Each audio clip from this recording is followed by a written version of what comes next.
अस्सलाम वालेकुम स्टूडेंट्स। आज हम जमायत शशम के मज़मून उर्दू में जिस बहादुर बेटे के बारे में पढ़ेंगे उनका नाम है हज़रत साद बिन अबी वक़ास रज़ी अल्लाह ताला अन्हु। हज़रत साद बिन अबी वक़ास रसूल पाक सल्लल्लाहु अलैहि वसल्लम के सहाबा कराम में शामिल हैं। और अब आपको बेटा मैं बताऊं कि वक़ास का मतलब होता है जंगजू, यानी गर्दन तोड़ने वाला। हज़रत साद बिन अबी वक़ास रसूल पाक सल्लल्लाहु अलैहि वसल्लम के साथ जब गज़वात में शामिल होते तो उनकी हिब्बत दुश्मन पर एक दाग बिठा देती।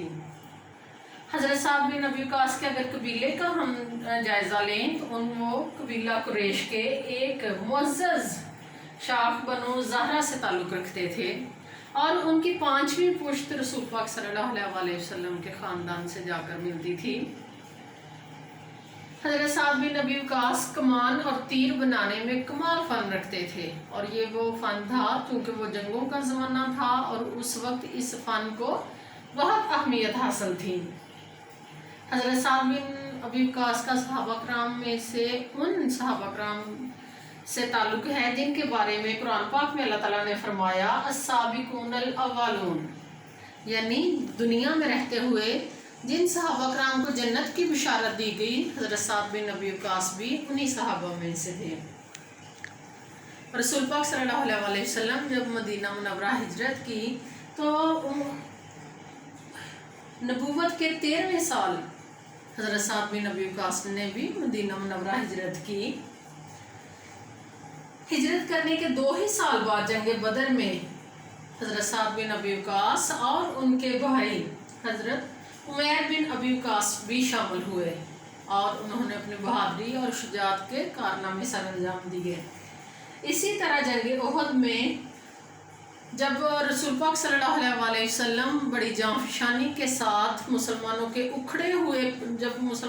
पाँव उखड़ गए थे और रसूल पाक सल्लल्लाहु अलैहि वसल्लम अपने चंद जानिसारों के साथ मिलकर कुफार के साथ लड़ रहे थे, तो उनमें हज़रत साद बिन अबी वक़ास का एक अहम मुकाम है। बेटा आप जानते हैं कि जंग उहद में क्या हुआ था। जंग उहद में ये हुआ था कि रसूल पाक सल्लल्लाहु अलैहि वसल्लम ने जंग की जो प्लानिंग की थी उसमें तकरीबन 50 तीरंदाजों को एक पहाड़ की एक घाटी की तरफ खड़े किया था कि आप लोग यहाँ पर सेफ साइड पे खड़े हों, अगर पीछे से दुश्मन आए तो आप उसका मुकाबला कर सकें। मुसलमान बड़ी बहादुरी के साथ जंग उहद में लड़े और उन्होंने जब देखा कि जंग जीत चुकी है, हम जंग जीत चुके हैं, कुफार वापस लौट गए हैं, तो गलती वहाँ पर ये हुई कि मुसलमान माल गनीमत की तरफ आ गए, इकट्ठा करने के लिए आ गए।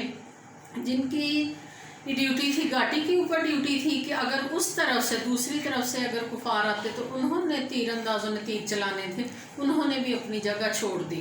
ये उनकी गलती थी, उन्होंने अपनी जगह छोड़ दी।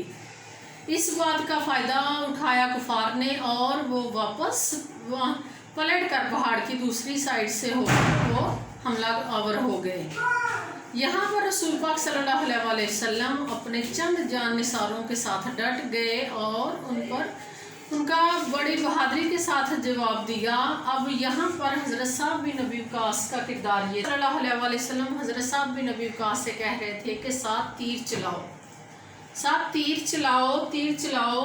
और हज़रत साद बिन अबी वक़ास पूरी ताकत के साथ तीर चलाते जाते रसूल पाक सल्लल्लाहु अलैहि वसल्लम उन्हें अपनी कमान में से तीर पकड़ाते जाते और वो तीर चलाते जाते।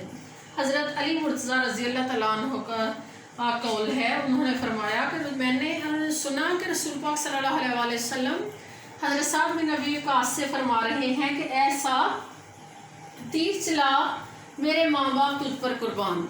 हज़रत अली फरमाते हैं कि ये अल्फाज मैंने हज़रत साद बिन अबी वक़ास के अलावा रसूल पाक सल्लल्लाहु अलैहि वसल्लम को किसी और के लिए ये अल्फाज मैंने कहते हुए नहीं सुना। ये हज़रत साद बिन अबी वक़ास की शान थी।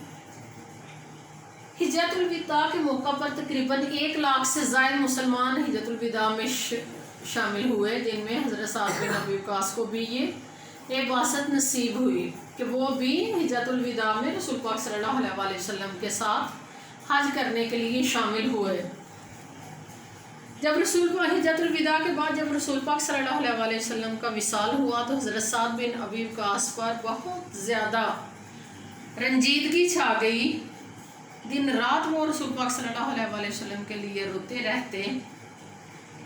इसके बाद उन्होंने खुलफाए राशिदीन के साथ अशायत इस्लाम में भी हिस्सा लिया और भरपूर हिस्सा लिया। इस कदर अशायत इस्लाम के लिए हिस्सा लिया कि उन्होंने बहुत सी फतूहात का सेहरा हज़रत साद बिन अबी वक़ास के साथ है। हज़रत उमर फ़ारूक के दौर में हज़रत उमर फ़ारूक रज़ी अल्लाह तआला अन्हु के कहने पर हज़रत साद बिन अबी वक़ास ने जहाद किया और इराक़ की तरफ किया। वहाँ पर ईरानियों को शिकस्त हुई और इराक़ को फ़तह किया गया। इसके बाद हज़रत साद बिन अबी वक़ास को कूफा के गवर्नर बना दिया गया और मदाइन में हुकूमत का मरकज़ जो बनाया वो भी हज़रत साद बिन अबी वक़ास ने ही बनाया। हज़रत साद बिन अबी वक़ास की प्लानिंग, उनका हुकूमत को चलाना इस कदर बेहतरीन था कि उन्होंने अपने दौर में मरदमशुमारी करवाई, ज़मीन की पैमाइश करवाई, छोटी छोटी नहरें खुदवाकर पानी का बेहतरीन इंतज़ाम किया, पुल बनवाए, मुसाफर खाने बनवाए, मदरसे बनवाए, वज़ाइफ मुकर्रर किए, फ़ौजियों की तनख्वाह और रसद उन तक पहुँचाना, ये सब हज़रत साद बिन अबी वक़ास के इंतज़ामात करने की, मुनज़्ज़म तरीके से इंतज़ामात करने की मिसालें हैं। 26 हिजरी में गवर्नरी के ओहदे से वो फारिग होकर मदीना में आकर रिहाइश पजीर हो गए। मदीना में एक वादी जिसका नाम अकीक है, वहीं पर वो बड़े सुकून से रहने लगे। 55 हिजरी में वो हज़रत साद बिन अबी वक़ास वफ़ात पा गए। हज़रत साद बिन अबी वक़ास जब वफ़ात पाए तो उस वक्त उन्होंने वसीयत की कि बदर की लड़ाई में जो ऊनी कपड़ा उन्होंने पहना हुआ था उसमें वो कफन के तौर पर उन्हें पहनाया जाए। उस वक्त हज़रत आयशा और हज़रत सलमा रज़ी अल्लाह ताला अन्हा हयात थीं। उन्होंने ये ख्वाहिश ज़ाहिर की कि हज़रत साद बिन अबी वक़ास का जनाजा मस्जिद नबवी में लाया जाए। ऐसा ही किया गया। हज़रत साद बिन अबी वक़ास का जनाजा मस्जिद नबवी में लाया गया और उस वक्त के मदीना के हाकिम मरवान बिन हुक्म ने नमाज जनाजा अदा किया और हज़रत साद बिन अबी वक़ास को जन्नतुल बकी में दफन किया गया। इस तरह इस्लाम का एक बहादुर बेटा इस दुनिया से रुखसत हुआ। अस्सलाम वालेकुम।